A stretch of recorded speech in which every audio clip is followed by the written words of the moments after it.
Hello, good afternoon. My name is Mariette DiCristina, and I'm the Dean at the Boston University College of Communication. I'm also the parent of a recent BU grad.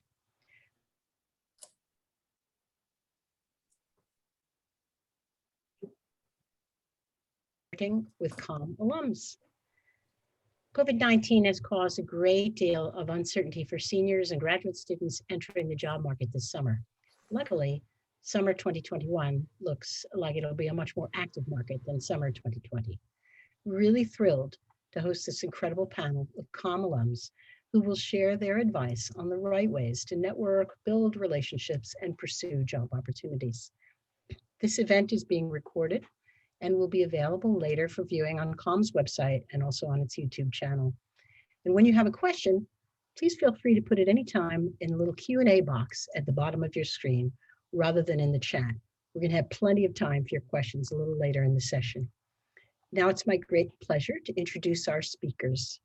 First, let's say hello to TJ Keitt, who serves as Customer Experience or CX professionals. His research at Forrester, his research covers B2B or business to business, customer experience, employee enablement, and customer experience consultancies.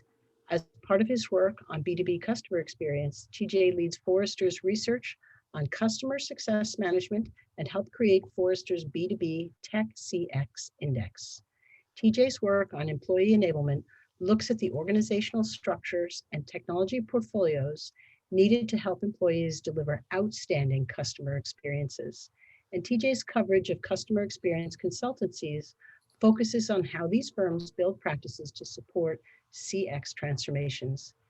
TJ has been at Forrester for over 12 years. And prior to joining Forrester's CX team, TJ led Forrester's coverage of cloud-based collaboration suites like Google's G Suite and Microsoft Office 365. He also helped develop the Forrester Analytics Global Business Technographics Workforce Benchmark Survey. TJ has a BS in Public Relations and an MS in Applied Communication Research, both of them from Boston University. Welcome, and so great to see you again, TJ. Thank you. Thanks for having me. Now let's say hello to Elizabeth Page Fierman, grad in 2008. Elizabeth is currently Senior Manager, Events and Marketing at ESPN.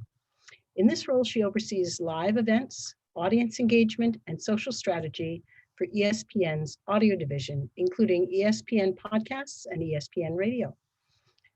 While she was at BU, she interned for BU Athletics and the Boston Red Sox and was manager of the men's ice hockey team.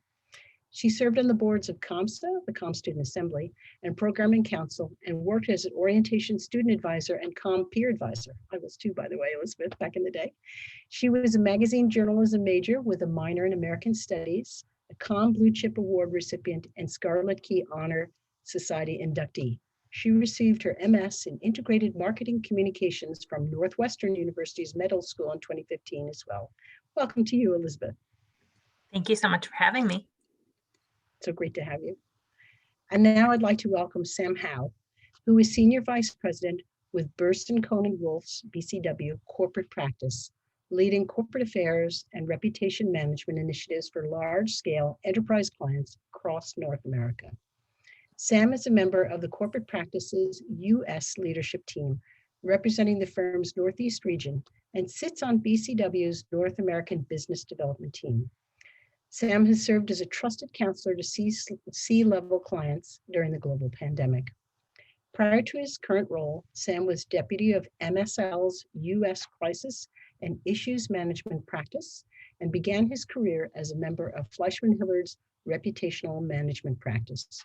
He graduated summa cum laude from BU Com with a Bachelor of Science degree in Public Relations and a concentration in religion, also completing a directed study in global account management. He often guest lectures to undergraduate and graduate students regarding contemporary corporate communications. Welcome, Sam. It's so great to have you. Great to be here. And last and not least, certainly, I'd like to welcome our moderator, after which I'll pass the virtual mic. Say hello to Patrick Nelson, who's Director of Com's Career Services. As a proud Com alum, Pat has worked in professional sports communications with the Red Sox and Bruins as part of their media relations, community relations, and foundation efforts. He's also spent time working in development with multiple nonprofits, leading corporate engagement and event planning fronts on behalf of health and higher education interests. Through these experiences, he's formed an extensive network in Greater Boston, which he aims to engage in connecting comm students with incredible internship and job opportunities. We're lucky to have him. Welcome to you, Patrick, and now I'll turn the mic over to you. Thank you, Dean D. Christina. How are you? How's everyone doing? Good? Well, thank you for the fantastic intros. It's so great to see the three of you for making this time. I know Dean D. Christina just provided excellent overviews of all the fine work that you do, but I'd love to hear in your own words before we dive deeper into networking and how that's evolved and the job market since the pandemic and leading into the spring. I'd love to hear from each of you about what your day-to-days look like. How has that changed a little bit since we got to where we are today with the coronavirus, and how that might be maybe getting a little bit back to a new normal for each of you. So Elizabeth, how's everything at ESPN? I know things have changed definitely on the event side of things. Yes, things are good here in Central Connecticut. So as Dean DeChristina mentioned, I oversee live events for ESPN's audio division with a focus primarily on ESPN podcasts and ESPN's network radio shows, which are simulcast on ESPN's linear television platforms and ESPN Plus. So I used to spend about 50 to 75% of my time on the road, and instead I have not been to the airport since February of 2020. My last big event was in Chicago for the NBA All-Star Game, which feels like forever ago. So my world and my day-to-day has changed significantly. I have learned how to become a master of virtual events. So that was sort of an entirely new scope of responsibilities. I also started to absorb a lot more of our audience engagement touch points, so social strategy and a lot of our brand marketing efforts. So I'm still very lucky to work with the same team and to have found some new ways to stay relevant and helpful in this climate, but my day-to-day has certainly changed and I am no longer gallivanting around the country. It's great. And what about you, Sam? How's everything at BCW? Yeah, things are good at BCW. It's been a busy year for corporate communicators, as everyone can imagine. Stakeholder expectations, whether they're from employees or the media or elected officials and regulatory bodies, is sort of we've helped our clients navigate through the pandemic and maybe what recovery and return to work will look like. It's been a year solving increasingly complex problems, and I think the indicative of this year for everybody, no matter what you do, is there really is no playbook for what we faced over the last 12 months. So it's been a lot of sort of problem solving on our feet. And similar to Elizabeth, I spent a lot of my time, before March 13th of 2020 on the road, meeting face-to-face with clients, seeing colleagues in person in other offices. So it's been a lot of getting used to sort of these four walls right around me here. But it's been a challenging year, and but a good year and a productive year. And I think I look forward to getting back on campus and getting to see people in person again. Absolutely, yeah, I think we all do. What about you, TJ? How's everything at Forrester? Yeah, things have been good here, relatively speaking, I suppose. But the world has changed in a way that kind of aligns with what we do as a company, in that businesses are focused on digitizing business processes, digitizing customer interactions, and that's the sort of thing that we try to help support our clients through. As far as my day-to-day activities, they've been moved out of my office and then to my home office, which I'm still, to be frank, not used to. I spent a fair bit of time on the road, like the other panelists here. So I do miss traveling, because that's one of the benefits of the job. But I guess overall, it's been good to at least be able to work with our clients through this transition, and hopefully help people kind of make this transition in a way that is as painless as possible given the circumstances. Absolutely. Yeah, I think we've all adapted in ways we never thought were imaginable, at rates we never thought were imaginable. And it's all very normal now. But, Sam, you mentioned the need of responding to increasingly complex problems with your clients and the company in general. How have the three of you seen just the industry face increasingly different challenges as a result of this time? I'm not talking about, the differences in day-to-day and being remote, but how has this, the past year presented challenges or problems you see down the road that weren't immediately obvious a year ago? Well, I guess I'll just chime in. I mean, I think what we've seen with this is that you begin to see the fissures in society. I think we are in a privileged position to be able to do this here. This requires, internet connectivity. It requires the requisite hardware, and what you'll note is that there aren't a lot of people who have that that opportunity and those capabilities readily available to them in their homes. It's made in some respects it crystal clear as to where the differences lie in society, where they lie socioeconomically, and the types of work that can kind of continue more or less uninterrupted compared to the sorts of jobs that have been greatly affected by the fact that many of us across the country and around the world have been forced into this bunker position. So I mean, I think that's probably one of the bigger areas that you have to kind of think through. And then I suppose what's more kind of on point for the individuals that are on this call, is that we're still hiring people, we're still bringing people on board to companies, and they're not being onboarded in the traditional sense. You're not coming into an office, you're not meeting your team, you're not talking face to face with your manager. Probably didn't even interview with anyone face to face. And so for individuals, particularly those that are coming directly from school, you're missing a lot of opportunities for the proper acculturation, and that's been historically possible when you can bring people together. And I think those are areas that in many respects can potentially set people behind. And so I think those are things that we're going to have to consider going forward, especially as we think about the development paths of individuals. And as a lot of companies perhaps have learned the wrong lessons during this period and think that because it was possible to work remote, that it's ideal to work remote going forward.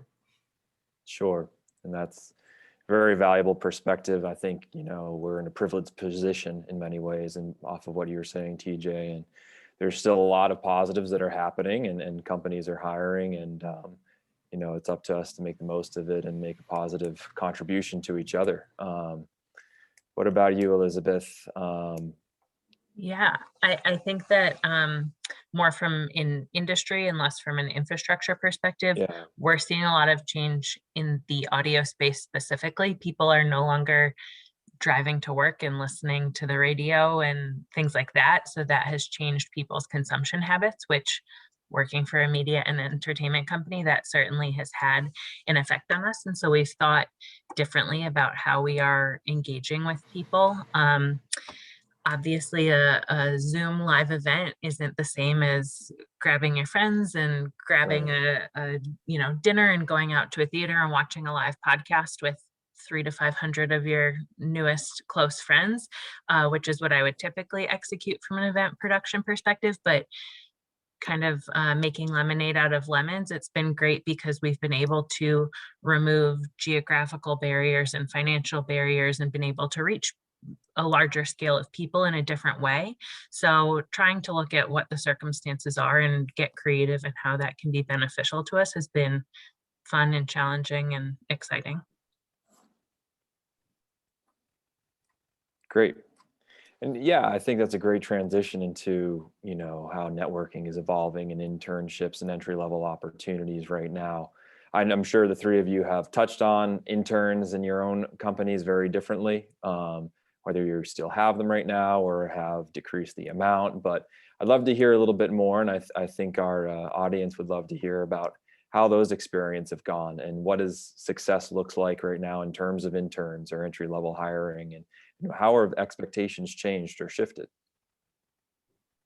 Sure, I can jump off with that, Pat. I live in a world where what we do for a living is essentially relationship building. So, I think even to just go back to your previous question, not having face-to-face, but also not being able to have sort of large-scale meetings, as Elizabeth was talking about, that's been a big challenge for us for our client work, for our relationships with members of the media, for sort of counseling clients, but also when it comes to building teams and building culture. And, I particularly focus a lot on crisis and issues management work. So by definition, that is sort of around the clock, emotionally draining work. And when you're doing it all from, your bedroom or your living room or your kitchen, it definitely takes on a little bit of a different flavor.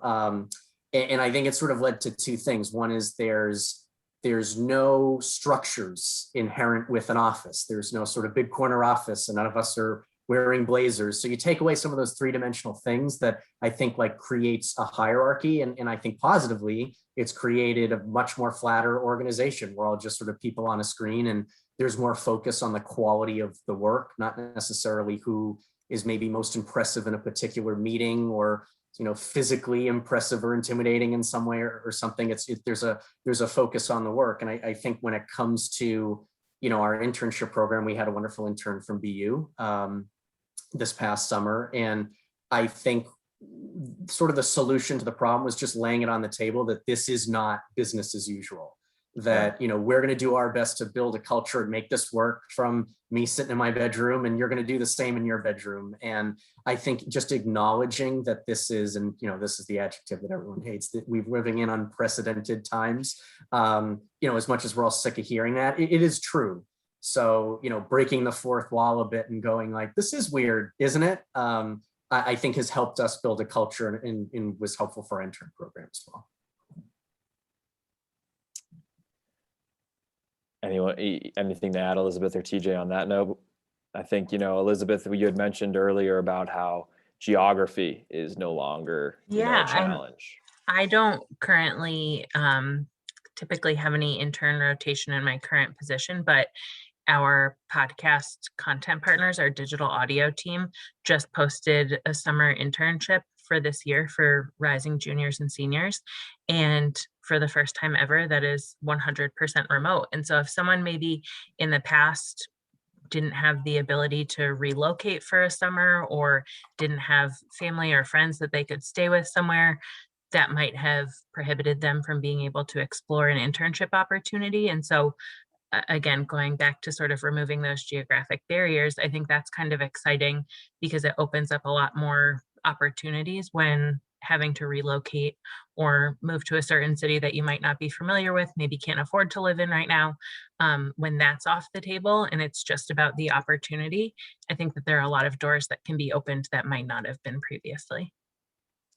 Absolutely. Yeah, we've definitely preached that in terms of students looking for internships, and we try to find this silver lining in everything. And, that you can have that internship out in LA and be in Boston when, knowing that when you graduate, that's going to be where you ultimately want to go. You can start laying that foundation sooner than you would have been able to otherwise. Sam, you mentioned how I love how you said how it's kind of flattened the company a little bit in terms of a hierarchy. I think that's a fantastic perspective. And so that's a good thing for many conversations and relationships and getting your footing.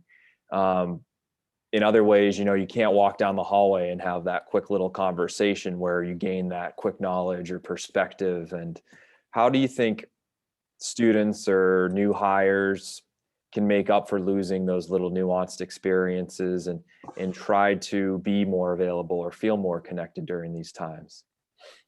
That's a great question. And I think, what people have often talked about with the pandemic is we're not working from home, we're living at work. So, you need to be, you're not just mindful of sort of how busy people are, but is there a dog in the background? Is there a kid in the background? Is there a spouse in the background? You want to be very respectful of sort of the environment that people are in. We rely very heavily on Microsoft Teams. And I think what we've done is you just establish a way of working that there's sort of formal channels for the serious stuff we got to talk about. And then there's a chat for what did everyone do this weekend and how are you doing? So I think that, whereas in an office setting, you can have those informal interactions informally, and you don't have to think about it. And then you go to the serious meeting or go write the serious report or something. I feel like now it's easier to just show up and sort of get into the serious work or the hardline work, and you have to be deliberate about the informal interactions. So that's just been a big learning for me, that because you're not walking down the hallway and talking about the Bruins game or whatever it is, I just as a manager need to be aware that I have to proactively facilitate those opportunities. And I think if you're a new hire or, a new intern, just keeping in mind that everyone wants those interactions. That's what we miss the most. So you're not wasting anyone's time, or you're not being inappropriate, ask about the sports game or someone's favorite restaurant or how their weekend was, because we're all missing that so much. So I think just giving people permission to formally, informally have those types of interactions goes a long way. I agree with that to a point. I mean, I think the thing to kind of recognize is that your mileage is going to vary depending on where you land. There are some companies that have embraced this in ways that are positive and constructive, and then there are other companies that are still sorting themselves out when it comes to how they want to deal with the fact that many of us are remote and not going to have those serendipitous interactions as around the water cooler as it was. So I mean, I think if you're entering into that sort of environment, it's important to understand the circumstances you're walking into, but it's also important to kind of read the room and to understand who it is that you're reporting to, get a sense of what their style is, and then understand the dynamics of the team that you're sitting on. I mean, I think the one thing that is not at all replicable in this environment, despite our efforts with things like Teams or informal channels and Slack and things of that nature, are serendipitous interactions. You don't see people, thus you don't know the relationships between people, thus you don't know with whom you may want to reach out to, especially if you're thinking strategically about the sorts of relationships you want to form internally in order to advance your career. So working on a smaller scale, it's like, how do you want to approach these sort of interactions, these activities within the context of the team that you've been assigned to, and then perhaps the people that are within your peer group. So understanding who you were hired with, reaching out and networking with them, and then also looking backward, into the university from which you came. I still, the reason why I'm on this call today is because I still am in contact with the dean. I still am in contact with old advisors like Steve Quigley, that have helped me at various points throughout my career. I think those things still hold true in our avenues, to kind of help you pursue different directions that you want to go as you work your way through this unprecedented kind of set of circumstances that we're living in. I think that Sam and TJ hit on so much of that. I would also think about it for those of you who don't have an internship or your next role lined up, and it's more about finding that space.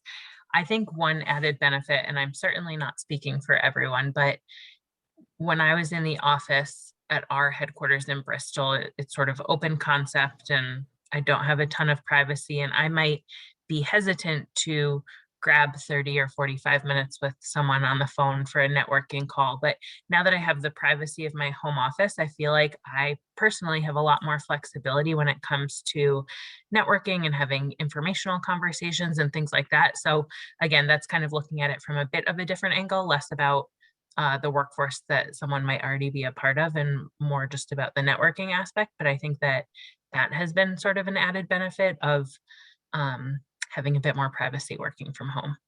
There's a little bit of flexibility that's inherent with that. Great. And I think that's a perfect transition right now. Before we get into networking in 2020 and 2021, I would like to ask the three of you to go back to networking senior year into entry-level roles. What do you remember about that time? What was daunting? What worked out for you early on that got you at least off and running? And you know, we all have stories, but I'm sure you can think back and realize, you know, oh, that moment taught me this, or this moment taught me that I should be, you know, more confident. Anything stick out to you from the early years? I guess I'm probably a little older than everybody on this this call, because there weren't things like LinkedIn. There was barely well, there actually wasn't even a Facebook when I graduated undergrad. So I mean, there was like, none of these things existed. So it was all person to person. Like you actually had to go down to the career office and talk to people there. You know, I landed my first job, you know, from someone that, you know, I guess kind of networking through Professor Lasmar in my graduate program. So it was, I guess when I was starting off, it was much more person to person.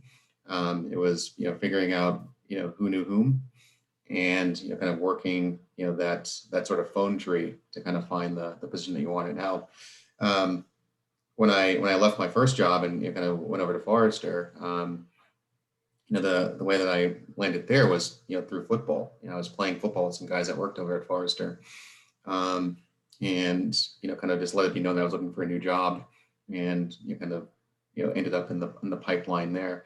So, you know, again, that was more, you're still kind of like looking at the person to person element of it, but it was, you know, this idea that you're constantly listening to what people are doing, you know, what they're interested in, and seeing where your interest and their interest align, and then working the connections that way. When I first started talking to students at the beginning of the pandemic who were graduating last year into a really terrible time to be graduating, I aged myself a little bit, but I graduated in 2008, which was sort of the economic crisis, and it was also not a wonderful time to be graduating. But I think what was really helpful for me, and please don't take this to be like that you need to be uber focused. I mean, the world is your oyster at this point. You can change your mind a million different times, but I was really focused on what I wanted to do. And the majority of things that I invested my time in while I was a student at BU sort of shaped that future. So as the dean mentioned, I was manager of the men's ice hockey team. I interned for the athletic department at BU. I interned for the Red Sox. And so the job that I really wanted when I graduated was to be the postgraduate intern at the commissioner's office for Hockey East. And it just, I mean, with the sort of resume of experience and people that I knew from those very pointed experiences that I crafted for myself, it made a lot of sense. But I'll also say a postgraduate intern does not make much money, especially living in Boston. So I also nannied for 2 different families during that same year. I did marketing for an etiquette company that was based in Brookline, and I did kind of whatever I needed to do to make ends meet. But most of those other connections came through BU job boards and word of mouth and things like that. So I would say I was intentional with the experiences I was building for myself, and through that built a network of people that were able to help me with that first role. But I definitely got a lot better and more intentional about my networking, I'd say, after my first job at ESPN. So it took me a few years.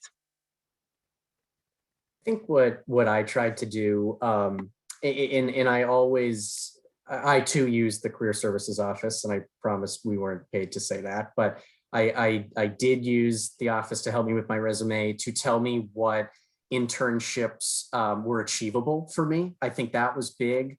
I knew I wanted to go into corporate PR and most likely an agency setting, but I didn't waste a bunch of time going after things that just weren't right for me at that time. So sophomore year, I talked with career services and had someone level set with me as to what I could get. And then I went and got a better internship and a better internship. And so having that guide was helpful. And then I received advice, I think, from several people at BU, but while I was having these internships as an undergrad, something that was said to me was try to stay for as long as you can at each internship so you really build those relationships. So, I mean, certainly there was places I spent a semester or a summer because that was what was offered to me. But there was a few places I interned at, or nonprofits that I sort of volunteered at in their communications department. And I tried to stay for 5 months or 6 months or 7 months or 8 months. So I wasn't just sort of one of many people that was there for rotation that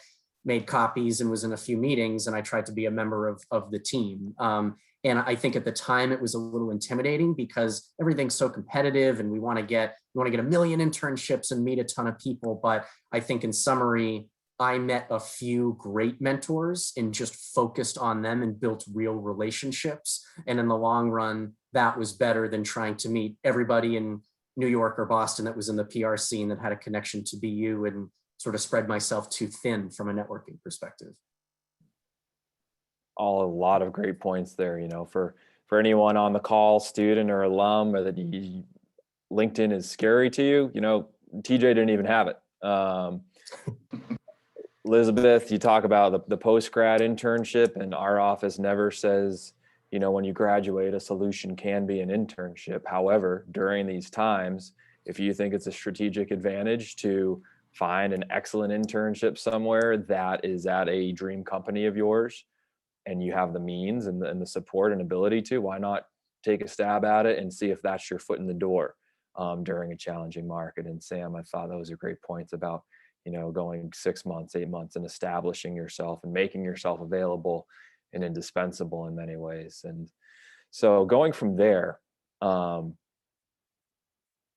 has changed quite a bit right now, I think. And, Elizabeth, I think how you said networking intentionally.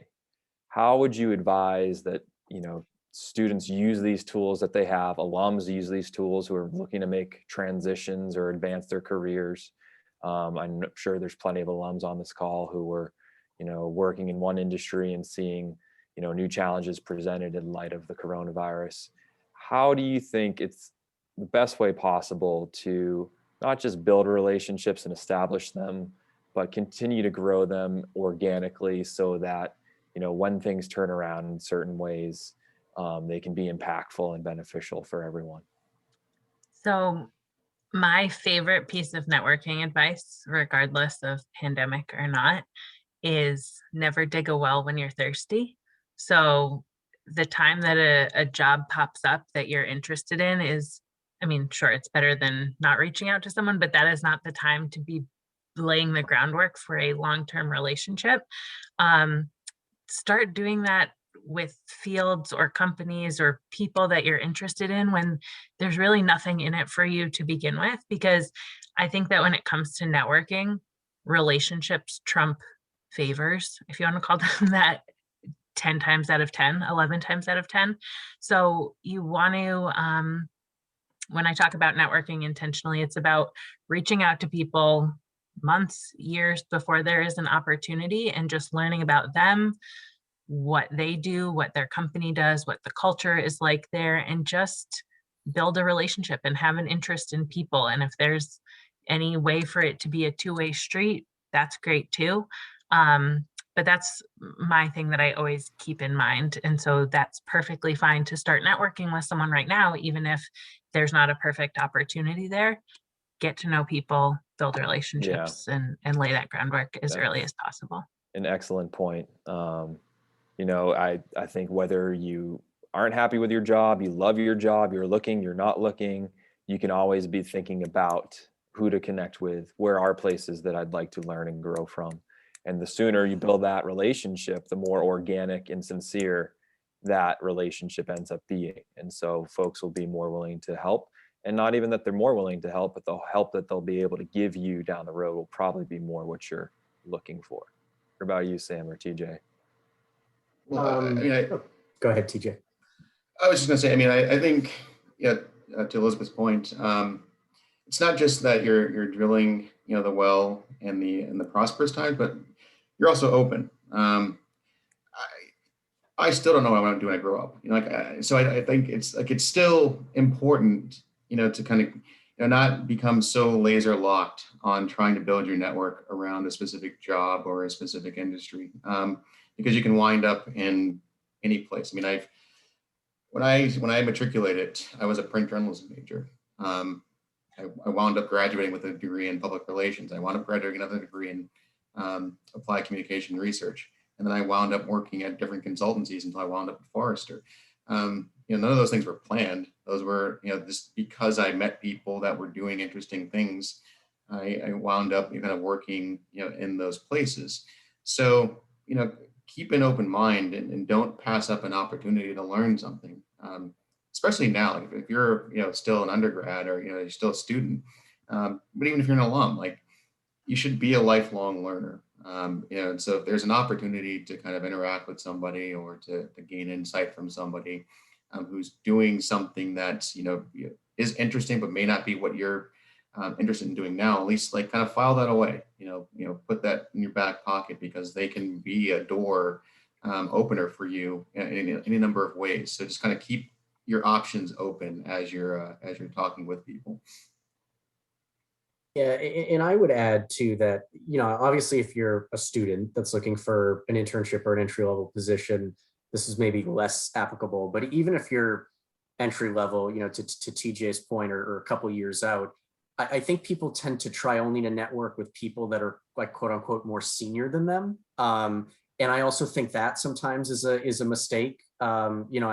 Or to only over-index on a bunch of senior people in a particular industry. Reach out to peers. Reach out to people that are, I guess, technically quote unquote more junior than you, but are interesting and dynamic and in doing cool work. And it's just so evidenced in PR, given it's a pretty fast-paced industry. You never know where someone's going to end up. Your intern 1 year could be your client in a year and a half or 2 years, or the semester later, which has happened before. So I think you don't just need to call the president of the company to sort of have them wax poetic about how they got to where they are.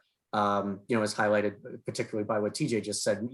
Sort of look beyond that. Look, and if you can learn something about an industry you knew nothing about, or about something you're interested in, I think that's just as valuable. That networking is not just a tool to climb the ladder, it's a learning tool, and it's a networking tool. It's not just a please hire me and give me more money tool.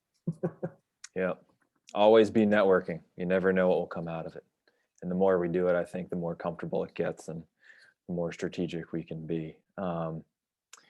One practical piece of advice each of you might have right now, I know you've given a lot of it, but if our students or alums were to focus on improving in any one facet, given the job market, or, as we've been talking about, advancing themselves through relationships, any one solid words of wisdom, like, never dig a well when you're drink thirsty. Any one point of wisdom to harp in on? I would say adapt. I think that's the biggest lesson I have learned in my particular role this year. And it's sort of advice I give to anyone that asks that question.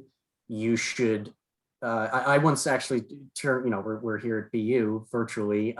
The best advice I ever got from Professor Downs, who was my faculty advisor, was in PR, don't plan more than 4 months in advance, which I always thought was funny and turned out to be very, very true. And I think that people should be, and it goes back to what we just talked about, but learn as much as you can, network and meet as many people as you can, because you just don't know what tomorrow is going to bring. So you may have to pivot. You may find yourself having to switch roles or switch industries. So the broadest understanding that you can have, I think, is extremely important. Just in my own career, I started doing mostly technology PR and was always somewhat interested in crisis. And sort of got my leg in the door through volunteering for projects as I was sort of climbing the ladder. And then in 2020, which was perhaps the year of the crisis, my entire portfolio as a member of BCW was primarily focused on crisis and issues work. So if I didn't have that interest that I had nurtured throughout my career, that I had always done crisis work, but I was never doing it 1,000% of the time, but I always had that ability to switch it on. And then that became my entire job. And then on the flip side, I don't consider myself a fully consumer person. but I've had to turn that on for some client assignments as well. So I just think having a wide range and sort of a wide horizon is good. It's good to be an expert in something, but you don't need to be an expert in everything. That's great. Thanks. Yeah, I would say be opportunistic. I mean, I think that's been the kind of my only driving principle in my career, is that, you know, if there is a door open, at least peek your head in, take a look around as to what's in the room.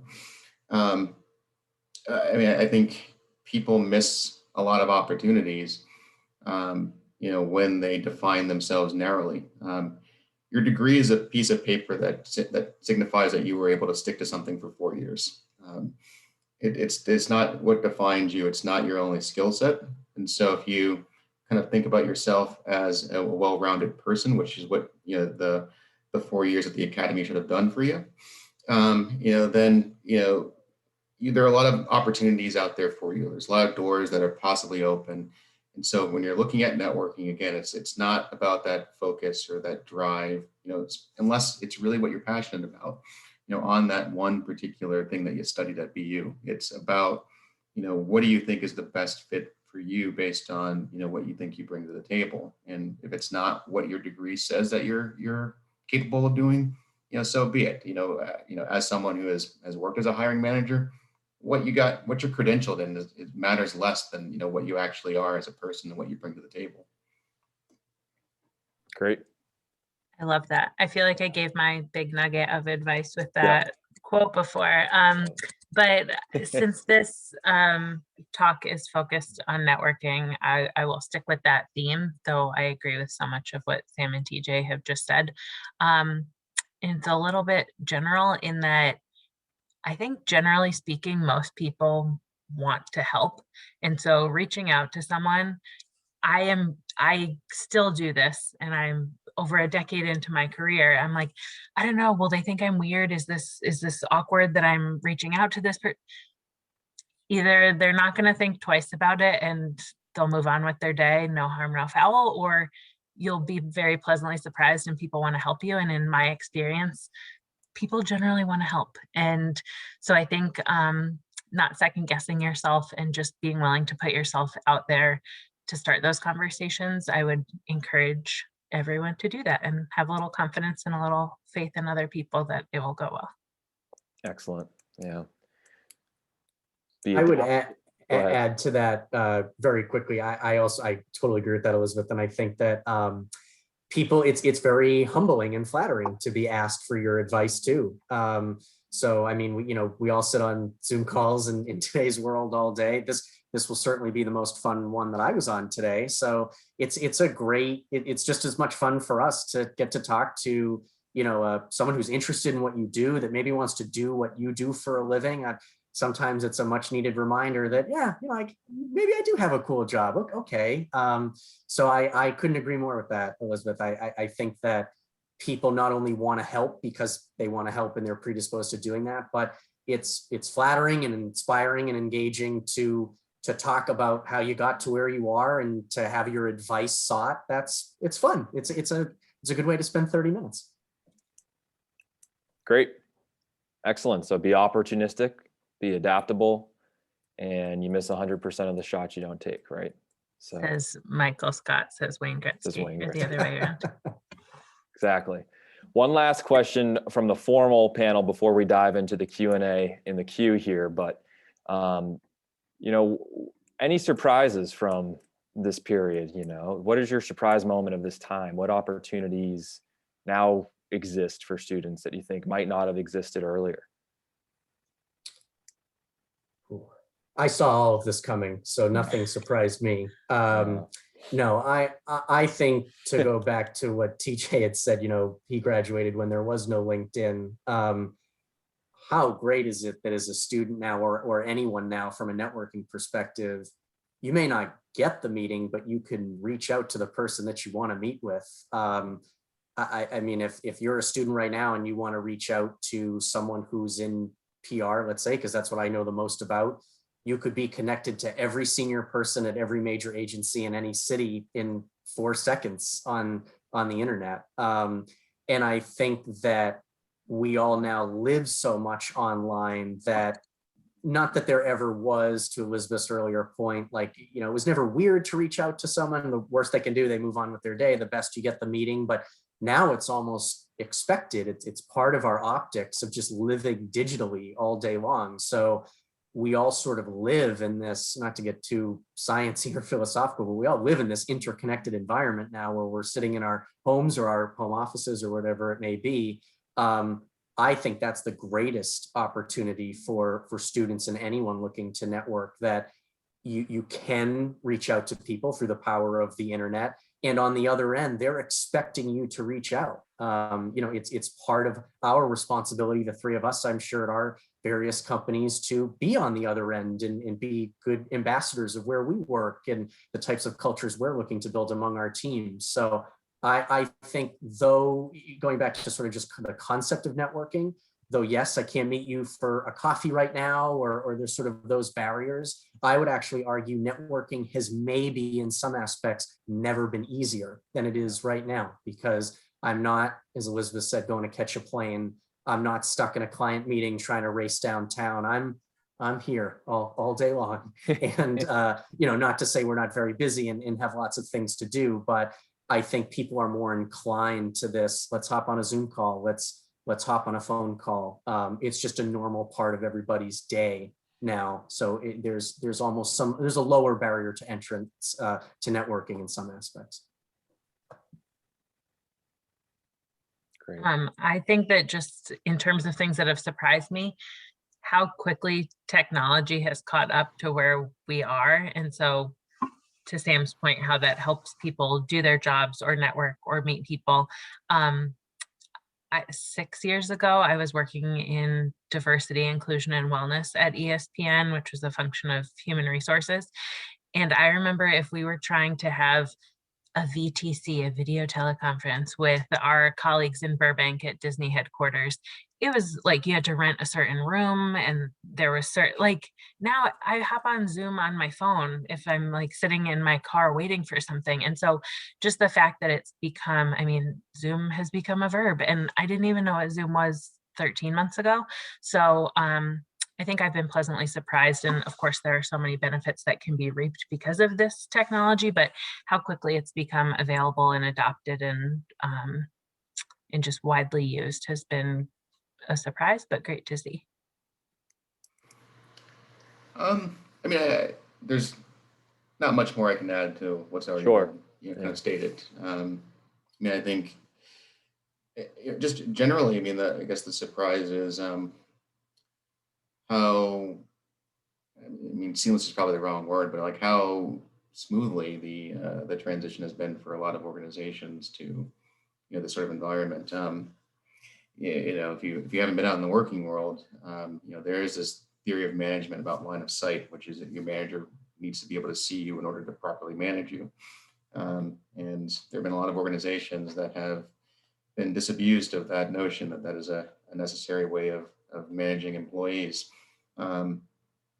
So I mean, I think, things like that, just in the corporate world, have been, interesting to observe, particularly if you're, someone like me who sits as a researcher and a consultant, in this area. So it's, that has been, kind of surprising, maybe too strong, but it has been interesting to kind of, has been interesting to watch. Fantastic. Well, I think we have just over 10 minutes left, so I will move into the queue here and pull from our rapid fire question round of open questions here. We have one that's inquiring about an MBA right after graduation. And I think more broadly to the panel, what are your thoughts on pursuing graduate degrees, specifically MBAs, I guess in this instance, right after graduation? This student is out of comm, film, and television, is interested in consulting.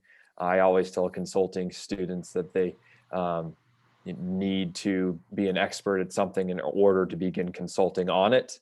But what do you think about master's right after college or at any point? Well, I mean, I got a master's right after college. So I think it's a fine thing to do as long as you have some general sense of as to why you're doing it. My reason was probably not the greatest reason. Mine was purely economic in that there was a substantial pay increase, between having a BS and an MS. But I guess specifically to MBAs, I mean, the trick with MBA programs and how companies view MBAs is that it's not a degree that you get right after school. It's a degree that comes after you have a little bit of working experience. So the target age for a lot of MBA programs is going to be somewhere around 25, 26, not 22, 23. And there are various reasons for that, but basically kind of the way that MBAs are taught is it's case oriented as opposed to straight lectures. So you need to bring something to the table in terms of business world experience. If you want to be a consultant, like if you want to go work at like a PwC or a McKinsey or so forth, just apply. The great thing about those companies is that they will send you for an MBA after a couple of years if they deem you as a proper investment. I had roommates back when I first came out of school that worked at Deloitte, and you work 2 years as a generalist consultant, then you get an MBA for 2 more years, then you owe them a couple more years, then you go work for Google or something like that afterward and make your millions. But yeah, I mean, I wouldn't, if that's kind of what you're aiming for, if you're aiming to work at a consultancy, focus on just applying the consultancy and then being capable of doing, the case analysis that they're going to put before you, as part of the interview process. Great. Sam, question for you. PR internships for the summer for sophomores with no internship experience. So to rephrase, what would you do if you were a sophomore studying public relations and you didn't quite have a ton of experience to get that first opportunity? Well, I was one of those people, so I can tell you exactly what I did. And it was, I went and got experience in public relations and communications from whomever would take me. And I was not too hung up in, it has to be the perfect agency or it has to be the perfect NGO because my uncle at Thanksgiving said that that's where my cousin was interning. I just wanted experience. And actually, as I look back over my internships, I eventually had one that led to a job, but probably the most impactful one I had in some regards was I interned at a nonprofit. And it was unpaid, and I was the entire communications department as a 20-something BU sophomore at the time. And I could write my own stories, and I got, I was exposed to fundraising and media relations and social media community management, and I learned a ton. And, was it the fancy firm or agency that maybe I really wanted? No, but it was an incredible opportunity and was just as impactful. So I think we've talked a lot about, being adaptable and broadening your view of your career. Don't let anyone convince you that if you don't get that internship, your career is over. This is step one or step 2 or step 1.5 or step 0 of a long career path. So just focus on getting a quality experience and learning things first. And then, you can worry about having the perfect name on a business card or logo on your email signature far down the road, but just getting really good experience. And the last thing I'll say is, paradoxically, it's sometimes the internship of the nonprofit where you get a ton of experience, and maybe that fancy firm or consultancy or agency you're interning at, you may find yourself with less leeway, and maybe you are getting more coffee or making more copies at some point. So broaden your definition of what a perfect internship would be. Great advice. I can definitely relate to that with my work in nonprofit, and you're often doing a job of 3 people. So as you said, it's not about necessarily the name on the resume or what you think you want to be doing. It's how much can you put on there and how dynamic can you present yourself and as a candidate. Totally. Couple more here. International students often have some more challenges than domestic students in networking and connecting with professionals. Have you connected with any international students for informational conversations over the years? And if so, what advice do you have for them? I think personally for me, it's definitely an emphasis on this relationship building piece. Yeah, I mean, I get a lot of outreach from international students through LinkedIn. A lot of the conversations that we have are things I probably would recommend against the sort of conversations that they want to have, which are usually tell me exactly how to get a job. And there is no specific way that I can tell you personally how to sell yourself as a job prospect. But it is something that I do see a fair bit of. I think that the challenge is less about their ability to network and more about frankly the visa status. Like there's only so much that I can do as say a referrer into my company, or as someone to help network if like you don't have the ability to kind of get the proper paperwork to stay on your own, or if you're not applying to a company that's going to help you get sorted on the visa part of it.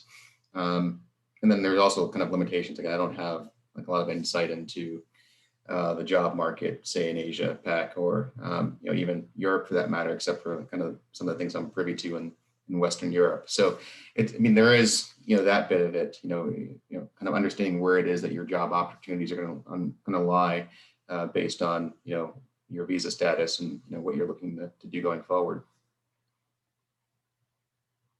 Great. And I'm going to combine these last two because I know we're running out of time. Pros and cons of being generalist versus a specialist. Sammy kind of touched on that, and not being an expert in anything. And is there a skill you have developed early in your career that helped you succeed even during a time like COVID? I can start, and I'll try to tackle both of those succinctly.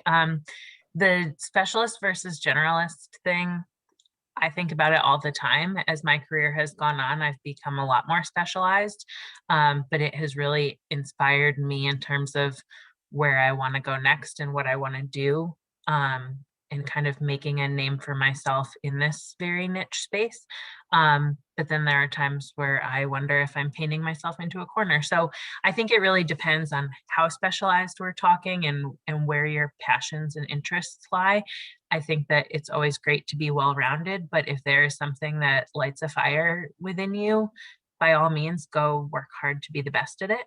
And then in terms of a quick tip or piece of advice, it is something that I learned when I was in comm. It is something I learned in Comm 101, when we were told from the beginning of time that being a good writer is so incredibly important regardless of what you do. And I think in terms of how that has helped these days with COVID and whatnot, so much of our communication is digital. And I think that being a good writer does not mean that you need to be able to put together great press releases, which is not something I do in my role, or be a journalist, which is not something I do in my role. But being able to clearly and concisely write emails and communicate your ideas, and to crystallize thoughts and summarize presentations and things like that, it's just so important. So being a good writer, I think, can never be understated. I think it's so important. Perfect. Sam, TJ, any final thoughts on that? Yeah, I would say, in terms of skill set advice, and if students ever say like, what do I have to keep in mind to get the job or to get promoted or something, I think the two things that come to mind is at the end of the day, there is no substitute for just good work. I work in a field where we don't make widgets. So what clients are paying for is the sort of our advice and our smarts and our intellectual capacity. So every email I write and every Word document I prepare has to sort of be ordered and spelt right. And as Elizabeth was saying, it has to demonstrate what I'm trying to sell, which is hopefully my insights and sort of my smarts. So there's just no substitute for a well put together piece of work, no matter what you're doing.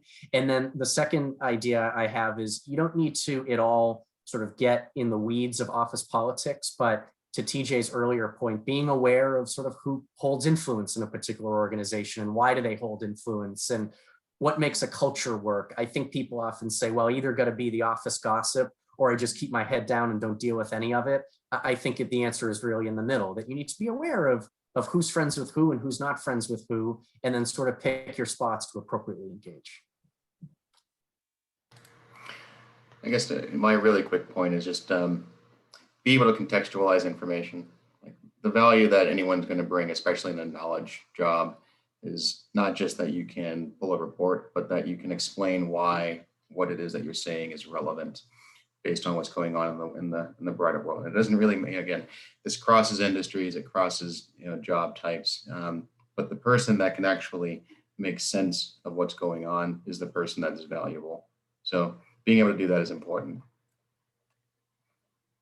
Excellent. Well, TJ, Elizabeth, Sam, I can't thank you enough on behalf of all of our students and alumni on the call today and who will watch it down the road as it's being recorded.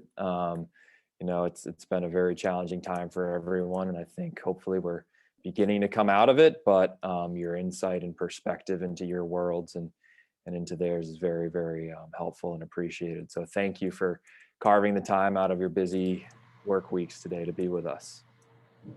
Thank you for having us. Thanks for having us. And a quick plug with the next CommTalk event, we have From Side Hustle to CEO, Taking Back Control of Your Career on Wednesday, March 17th from 3 to 4 p.m. So we hope to see you there. Thank you again, TJ, Sam, and Elizabeth, and we'll see you next time. Thanks, everyone.